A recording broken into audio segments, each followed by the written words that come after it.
ಶ್ರೀ ಗುರು ರಾಘವೇಂದ್ರಾಯ ನಮಃ.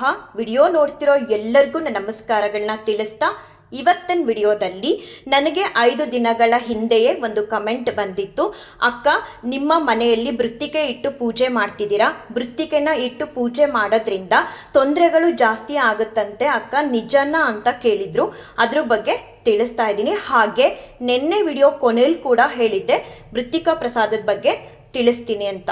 ಇವತ್ತಿನ ದಿನಕ್ಕೆ ಬೃತ್ತಿಕಾ ಪ್ರಸಾದ ಅನ್ನೋದು ಸಂಜೀವಿನಿ ಇದ್ದ ಹಾಗೆ.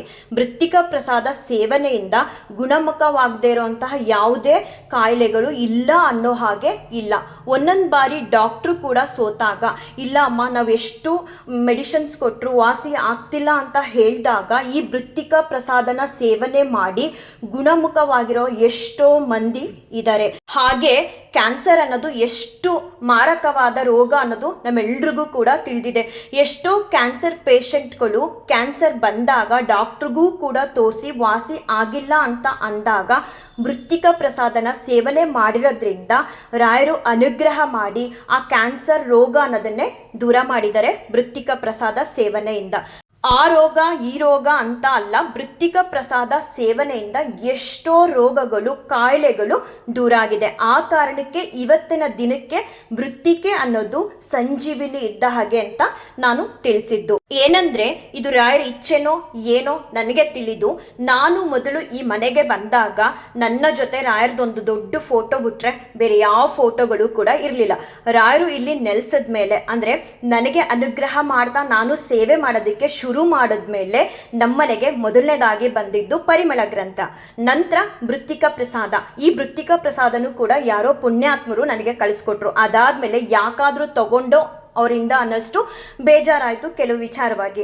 ಸರಿ, ಅದನ್ನು ಅಲ್ಲಿಗೆ ಬಿಟ್ಟೆ. ಅದಾದ್ಮೇಲೂ ಕೂಡ ನನಗೆ 2-3 ಬಾರಿ ಇನ್ನೂ ಒಬ್ಬರು ಕೂಡ ಕೊರಿಯರ್ ಮೂಲಕ ನಮ್ಮನೆಗೆ ಬೃತ್ತಿಕಾ ಪ್ರಸಾದನ ಕಳಿಸ್ಕೊಟ್ರು. ನಾನು ಇವತ್ತಿಗೂ ಕೂಡ ಬೃತ್ತಿಕಾ ಪ್ರಸಾದನ ಒಂದು ಡಬ್ಬಿಯಲ್ಲಿ ಹಾಕಿಟ್ಟು ಪ್ರತಿನಿತ್ಯ ಪೂಜಿಸ್ತಾ ಇದ್ದೀನಿ. ಹಾಗೆ ಈ ಬೃತ್ತಿಕಾ ಪ್ರಸಾದನ ಮನೇಲಿ ಇಟ್ಟು ಪೂಜೆ ಮಾಡೋದಕ್ಕೂ ಮುಂಚೆ ನಾವು ಬಹಳ ಮಡಿ ಮೈಲ್ಗೆ ಅನ್ನೋದನ್ನ ಪಾಲನೆ ಮಾಡಬೇಕು. ಪ್ರತಿಯೊಬ್ಬರು ಮನೆಗಳಲ್ಲೂ ಮಡಿ ಮೈಲ್ಗೆ ಅನ್ನೋದು ಆಗ್ತಾನೆ ಇರುತ್ತೆ.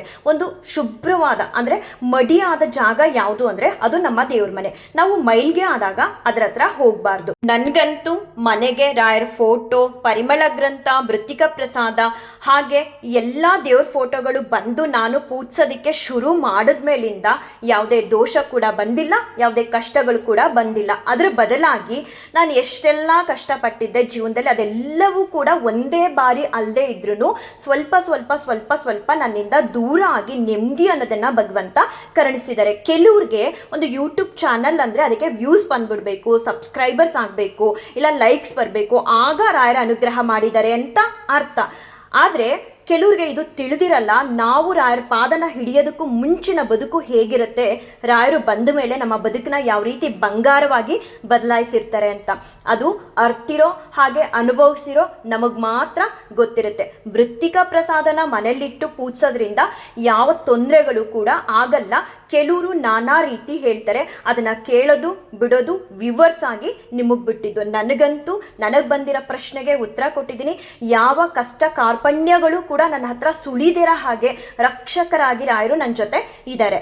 ಕೆಲವ್ರಿಗೆ ರಾಯರು ಅಂದರೆ ಬೈ ಬರ್ತ್, ಇಲ್ಲಾಂದರೆ ಅವ್ರ ಫ್ಯಾಮಿಲಿಲಿ ಪೂಜಿಸೋದ್ರಿಂದ ತಿಳಿದಿರುತ್ತೆ. ಆದರೆ ನನಗಂತೂ ಸತ್ಯ ಮಾಡಿ ಹೇಳ್ತೀನಿ, ರಾಯರಂದರೆ ಯಾರು ಅಂತ ಗೊತ್ತಿರಲಿಲ್ಲ. 12 ವರ್ಷದ ಹಿಂದೆ ಒಬ್ಬರು ಬಾಯಿಂದ ರಾಯರು ಅನ್ನೋ ಹೆಸರನ್ನ ಕೇಳಿದೆ. ಅದು ಅವರು ಬಾಸ್ ಅಂತ ಹೇಳಿದರು. ಅದಾದಮೇಲೆ ರಾಯರು ನನ್ನ ಬದುಕಿಗೆ ಬಂದಿದ್ದು. ಬಂದ ಮೇಲೆ ನನ್ನ ಬದುಕನ್ನ ಬಂಗಾರ ರೀತಿ ಮಾಡಿದ್ದಾರೆ ಹೊರತು ಯಾವುದೇ ದೋಷಗಳಾಗಲಿ ಕಷ್ಟ ಕಾರ್ಪಣ್ಯಗಳಾಗಲಿ ಕೊಟ್ಟಿಲ್ಲ. ಇವತ್ತಿನವರೆಗೂ ನಾನು ಹೀಗಿದ್ದವಳೇ ಅಲ್ಲ. ಎಷ್ಟು ಬದಲಾವಣೆ ಮಾಡಿದ್ದಾರೆ ಅಂದರೆ ಅದನ್ನು ಅನುಭವಿಸ್ತಿರೋ ನನಗೆ ಮಾತ್ರ ಗೊತ್ತು. ವ್ಯೂಸು, ಲೈಕ್ಸು, ಸಬ್ಸ್ಕ್ರೈಬರ್ ಮಾತ್ರ ಅಲ್ಲ. ರಾಯರ ಅನುಗ್ರಹದಿಂದ ಒಳ್ಳೆಯದಾಗಬೇಕು ಅಂದರೆ ನಮ್ಮ ಬದುಕು ರಾಯರ ಪಾದ ಹಿಡಿಯೋದಕ್ಕೂ ಮುಂಚೆ ತುಂಬ ಅಂದರೆ ತುಂಬ ಕಷ್ಟಗಳಿಂದ ತುಂಬಿತ್ತು. ಆದರೆ ಈ ಕ್ಷಣಕ್ಕೂ ಕೂಡ ಒಂದು ಕಷ್ಟ ನನ್ನ ಹತ್ರ ಬರದೇ ಇರೋಂಗೆ ರಾಯರು ಪ್ರೊಟೆಕ್ಟ್ ಮಾಡಿ ನನ್ನನ್ನು ಅನುಗ್ರಹ ಮಾಡ್ತಾ ಕರ್ಕೊಂಡು ಹೋಗ್ತಾರೆ. ಅದನ್ನು ಎಲ್ಲಿವರೆಗೂ ಕರ್ಕೊಂಡು ಹೋಗ್ತಾರೆ ನನಗೆ ಗೊತ್ತಿಲ್ಲ. ಒಂದಂತೂ ಸತ್ಯ, ರಾಯರು ನಮ್ಮ ಜೊತೆ ಇರೋವರೆಗೂ ರಾಯರ ಸೇವೆ ಎಂದೂ ಕೂಡ ನಿಲ್ಲಲ್ಲ. ರಾಯರ ಸೇವೆಗಾಗಿ ಹಗಲು ರಾತ್ರಿ ನನ್ನ ಮನಸ್ಸು ಮಿಡಿತಿರುತ್ತೆ. ಹಾಗೆ ಅಷ್ಟೇ ಶ್ರದ್ಧಾ ಭಕ್ತಿ ನಿಷ್ಠೆಯಿಂದ ಕೂಡ ನಾನು ಅವ್ರ ಸೇವೆನ ಮಾಡ್ತಾ ಇದ್ದೀನಿ. ಮುಂದೆ ಕೂಡ ಅವರು ನನ್ನ ಕೈಲಿ ಎಷ್ಟು ವರ್ಷಗಳವರೆಗೆ ಸೇವೆನ ತಗೊಳ್ತಾರೋ ಅಲ್ಲಿವರೆಗೂ ಚಾಚು ತಪ್ಪದೆ ಅವ್ರ ಸೇವೆನ ಮಾಡ್ತೀನಿ. ರಾಯರಂದರೆ ನನಗೆ ಬಹಳ ಇಷ್ಟ. ಅವರಂದರೆ ಪ್ರಾಣ. ಎಷ್ಟೋ ರೀತಿ ನನ್ನೆಲ್ಲ ಕಷ್ಟಗಳನ್ನು ದೂರ ಮಾಡ್ತಾ ನನಗೆ ಅನುಗ್ರಹ ಮಾಡ್ತಾ ಬರ್ತಿದ್ದಾರೆ. ಹೀಗಿರುವಾಗ ನಾನು ಹೇಗೆ ಹೇಳಿ ಮೃತ್ತಿಕಾ ಪ್ರಸಾದನ ಇಟ್ಟು ಮನೇಲಿ ಪೂಜೆ ಮಾಡಿದ್ರೆ ತೊಂದರೆ ಆಗುತ್ತೆ ಅಂತ? ಸತ್ಯವಾಗ್ಲೂ ನನಗೆ ಯಾವುದೇ ತೊಂದರೆಗಳು ಆಗಿಲ್ಲ, ಬದಲಾಗಿ ಒಳ್ಳೆಯದೇ ಆಗ್ತಿದೆ. ಹಾಗೆ ಎಷ್ಟೋ ಜನಕ್ಕೆ ರಾಯರ ಆಶೀರ್ವಾದ ಮಾಡೋದ್ರ ಮೇಲೆ ಡೌಟ್ ಇರ್ಬೋದು. ನಮ್ಮನೇಲಂತೂ ರಾಯರು ಮೃತ್ತಿಕಾ ಪ್ರಸಾದದಿಂದನೂ ಕೂಡ ಆಶೀರ್ವಾದನ ಮಾಡಿದರೆ ಎಷ್ಟೋ ಬಾರಿ ಪಡ್ಕೊಂಡಿದ್ದೀನಿ. ಅಷ್ಟು ಮಾತ್ರ ಅಲ್ಲ, ಇಲ್ಲಿರೋ ದೇವ್ರ ಫೋಟೋಗಳಿಂದ ಯಾವುದರಿಂದನೂ ನನಗೆ ಆಶೀರ್ವಾದ ಸಿಕ್ಕಿಲ್ಲ ಅಂತ ಹೇಳಾಗಿಲ್ಲ, ಸಿಕ್ಕಿದೆ. ಯಾವಾಗ ರಾಯರು ನಮಗೆ ಆಶೀರ್ವಾದ ಮಾಡ್ತಾರೆ ಅಂತ ನಾನು ತಿಳ್ಕೊಂಡಿರೋದು ಅಂದರೆ ಶುದ್ಧ ಮನಸ್ಸಾಗಿರಬೇಕು, ಮುಗ್ಧರಾಗಿರಬೇಕು. ಯಾವುದೇ ಸುಳ್ಳು, ವಂಚನೆ, ಮೋಸ, ಅಸೂಯೆ, ಹೊಟ್ಟೆ ಕಿಚ್ಚು ಇವೇನು ಬರುತ್ತೆ ಅದನ್ನೆಲ್ಲ ಕೂಡ ನಮ್ಮ ಮನಸ್ಸಿಂದ ದೂರ ಮಾಡಿದಾಗ, ಆ ಕೆಟ್ಟದ್ದು ಅಂತ ಹೋದಾಗ ರಾಯರು ನಮಗೆ ಅನುಗ್ರಹನ ಮಾಡ್ತಾರೆ. ನಮ್ಮ ಮನಸ್ಸೊಳಗಡೆ ಬಂದು ನೆಲೆಸಿ ನಮಗೆ ಅನುಗ್ರಹನ ಮಾಡ್ತಾರೆ. ಹಾಗೆ ತುಂಬ ಜನ ರಾಯರ ಸೇವೆ ಅಂತ ತಗೊಂಡು ಮೃತ್ತಿಕಾ ಪ್ರಸಾದನ ಯಾರೆಲ್ಲ ಕಷ್ಟದಲ್ಲಿದ್ದಾರೋ ಅಂಥವ್ರ ಮನೆಗೆ ತುಂಬ ಜನ ತಲುಪಿಸ್ತಾ ಅವ್ರ ಸೇವೆನ ಮಾಡ್ತಿದ್ದಾರೆ. ಅದನ್ನು ತಗೊಂಡಿರೋಂತಹ ಕೆಲವ್ರಿಗೆ ಯಾವ ರೀತಿ ಬಳಸಬೇಕು ಅಂತ ಗೊತ್ತಿಲ್ಲದೆ, ಎಲ್ಲಿಡಬೇಕು ಅನ್ನೋದು ತಿಳುವಳಿಕೆ ಇಲ್ಲದೆ ಅದನ್ನು ಯಾವ್ಯಾವುದೋ ರೀತಿಲಿ ಉಪಯೋಗ ಮಾಡಿ ಕಷ್ಟಗಳನ್ನ ತಂದ್ಕೊಂಡಿರ್ಬೋದೇನೋ ಹೊರತು ಮೃತ್ತಿಕೆನ ಮನೇಲಿಟ್ಟು ಪೂಜಿಸೋದ್ರಿಂದ ಕಷ್ಟಗಳು ಬರಲ್ಲ, ದೋಷಗಳು ಕೂಡ ಬರಲ್ಲ, ಬದಲಾಗಿ ಒಳ್ಳೆಯದಾಗುತ್ತೆ. ಕೆಲವ್ರಿಗೆ ತುಂಬ ಸಮಸ್ಯೆ ಇರುತ್ತೆ, ಎಷ್ಟೋ ಡಾಕ್ಟ್ರುಗಳಿಗೆ ತೋರಿಸ್ತಾರೆ, ಹೇಳೋಕ್ಕಾಸಾಧ್ಯ ಅಷ್ಟಿಷ್ಟೆಲ್ಲ ಖರ್ಚು ಮಾಡಿರ್ತಾರೆ ಡಾಕ್ಟ್ರು, ಹಾಸ್ಪಿಟ್ಲು ಅಂದ್ಕೊಂಡು. ಆದರೆ ಅಲ್ಲಿ ವಾಸಿ ಆಗದೆ ಇರೋಂಥದ್ದು ರಾಯರ ಮೃತ್ತಿಕಾ ಪ್ರಸಾದನ ಒಂದು ಗ್ಲಾಸ್ ನೀರಿಗೆ ಬೆಳಗ್ಗೆನೇ ಎದ್ದು ಮಡಿಯಿಂದ ಒಂದೇ ಒಂದು ಕಾಳು, ರಾಗಿ ಕಾಳಷ್ಟು ಹಾಕ್ಕೊಂಡು ಕುಡಿಯೋದ್ರಿಂದ ಅವರು ಪಡ್ತಿರೋ ಅಂಥ ಸಮಸ್ಯೆಗಳು ದೂರ ಆಗಿ ಇವತ್ತಿಗೂ ಕೂಡ ಆರೋಗ್ಯವಾಗಿ ಇದ್ದಾರೆ.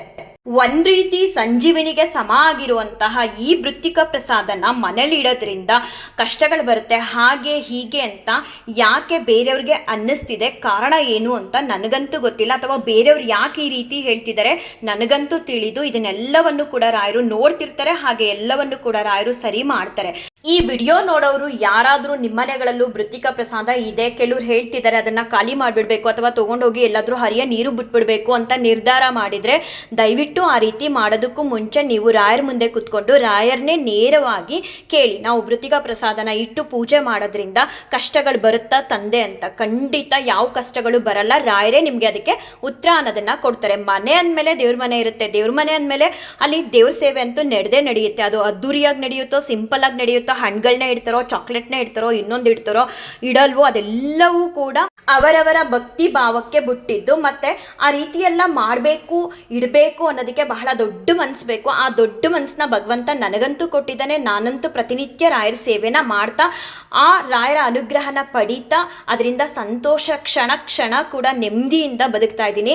ಬೇರೆಯವ್ರಿಗೂ ಕೂಡ ನಾನು ಹೇಳೋದು, ಈ ರೀತಿಯೆಲ್ಲ ಕೇಳಿದಾಗ ನೀವು ರಾಯರನ್ನ ಒಂದು ಬಾರಿ ಅಥವಾ ನಿಮ್ಮೂರಲ್ಲಿರುವ 1000 ಸಲ ಹೇಳ್ತಾ ಇದ್ದೀನಿ, ನಿಮ್ಮೂರುಗಳಲ್ಲಿರುವಂತಹ ರಾಯರ ಮಠಗಳಿಗೆ ಹೋಗಿ ನಿಮಗೆ ಏನು ಪ್ರಶ್ನೆಗಳಿದೆ ಅಥವಾ ಏನು ಡೌಟ್ಸ್ಗಳಿದೆ ಅದನ್ನು ಕೇಳಿ ಕ್ಲಿಯರ್ ಮಾಡ್ಕೊಳ್ಳಿ. ಯೂಟ್ಯೂಬ್ ಅನ್ನೋದು ಅಥವಾ ಯೂಟ್ಯೂಬಲ್ಲಿ ನಾವು ಪೂಜೆ ಹೇಳ್ಕೊಡ್ತೀವಿ ಅಂತ ಬಂದವರು ಇವಾಗ, ಇದಕ್ಕೂ ಮುಂಚೆ ಹಿಂದಿನ ಕಾಲದಲ್ಲಿ ದೇವಸ್ಥಾನಗಳನ್ನ ಪ್ರತಿಯೊಂದು ಊರು, ಪ್ರತಿಯೊಂದು ಬೀದಿಗಳಲ್ಲೂ ಸೃಷ್ಟಿ ಮಾಡಿದ್ದಾರೆ. ಇಂತಹ ಸಮಸ್ಯೆಗಳು ಬಂದಾಗ ನಾವು ಹೋಗಿ ಪರಿಹಾರ ಮಾಡ್ಕೋಬೇಕು ಅಂತ ಹೇಳಿ ಅಲ್ಲಿ ಅರ್ಚಕರನ್ನು ಕೂಡ ನೇಮಿಸಿರ್ತಾರೆ.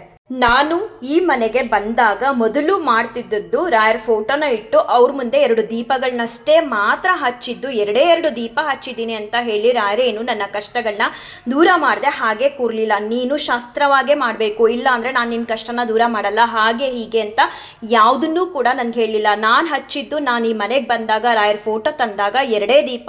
ಆ 2 ದೀಪಗಳು ನನ್ನ ಬದುಕಲ್ಲಿ ಬೆಳಕು ಅನ್ನೋದನ್ನು ಕೊಡ್ತಾ ಇಲ್ಲಿ ತನಕ ಕರ್ಕೊಂಡು ಬಂದಿದೆ. ಅದು ಎಷ್ಟು ಮಟ್ಟಿಗೆ ಅಂದರೆ, ಒಂದು ಕಷ್ಟಗಳು ನನ್ನ ಹತ್ರ ಸುಳಿಬಾರ್ದು, ನನಗೇನೇ ಒಂದು ಗೊಂದಲ ಆದರೂ, ಏನೇ ಒಂದು ಸಮಸ್ಯೆ ಬರ್ತಿದೆ ಅಂದರೂ ಕೂಡ ರಾಯರು ಸೂಚನೆ ಕೊಟ್ಟು ಕಾಪಾಡ್ತಿದ್ದಾರೆ. ರಾಯರೇ ನನ್ನ ಉಸಿರಾಗಿದ್ದಾರೆ. ನಾವೆಷ್ಟು ರಾಯರನ್ನ ನಂಬ್ತೀವೋ ಅಷ್ಟು ಅವರಿಂದ ಅನುಗ್ರಹ ಅನ್ನೋದನ್ನ ಪಡ್ಕೊಳ್ತೀವಿ. ರಾಯರಂದ್ರೆ ಭಯ ಅಲ್ಲ, ಭರವಸೆ, ನಂಬಿಕೆ. ರಾಯರು ಇವತ್ತಿನ ದಿನದವರೆಗೂ ನನಗೆ ಏನೆಲ್ಲ ಹೇಳ್ಕೊಟ್ಟಿದ್ದಾರೆ ಅದೆಲ್ಲವೂ ಕೂಡ ರಾಯರಿಂದನೇ ನಾನು ತಿಳ್ಕೊಂಡಿರೋದು ಹೊರತು ಯಾವುದೋ ಒಂದು ಯೂಟ್ಯೂಬ್ ಚಾನಲ್ ನೋಡಿ ಅಥವಾ ಇನ್ಯಾರೋ ಇನ್ನೊಂದೇನೋ ಹೇಳ್ಕೊಡ್ತಿದ್ದಾರೆ ಅಂತ ಅಲ್ಲ. ನೀವು ಯಾವಾಗ ನಮಗೆ ತಿಳಿತಿಲ್ಲ, ನಮಗೆ ನೀವೇ ಗುರು, ನೀವೇ ಶಿಕ್ಷಕರು, ನೀವೇ ಕೂಡ ರಕ್ಷಕರು ಅಂತ ಹೇಳಿ ಅವ್ರ ಮುಂದೆ ಮಕ್ಕಳಾಗಿ ಕೂರ್ತೀವೋ ಆವಾಗ ರಾಯರು ನಮ್ಮ ಬದುಕು ಹೇಗಿರಬೇಕು ಅನ್ನೋದನ್ನ ನಿರ್ಧಾರ ಮಾಡ್ತಾರೆ. ಅದೇ ಪ್ರಕಾರ ಏನು ಕೊಡಬೇಕು, ಏನು ಕೊಡಬಾರ್ದು ಅನ್ನೋದನ್ನ ರಾಯರು ನಮ್ಮ ಜೀವನದಲ್ಲಿ ಕೊಡ್ತಾ ನಮ್ಮನ್ನು ಮುಂದೆ ಕರ್ಕೊಂಡು ಹೋಗ್ತಾರೆ, ಅದು ಒಂದು ಉನ್ನತವಾದ ಹಾದಿಲಿ ಅಂತ ಹೇಳ್ತಾ ಈ ವಿಡಿಯೋನ ಏನು ಮಾಡ್ತೀನಿ. ಶ್ರೀ ಕೃಷ್ಣಾರ್ಪಣಮಸ್ತು, ಶ್ರೀ ಕೃಷ್ಣಾರ್ಪಣಮಸ್ತು, ಶ್ರೀ ಕೃಷ್ಣಾರ್ಪಣಮಸ್ತು.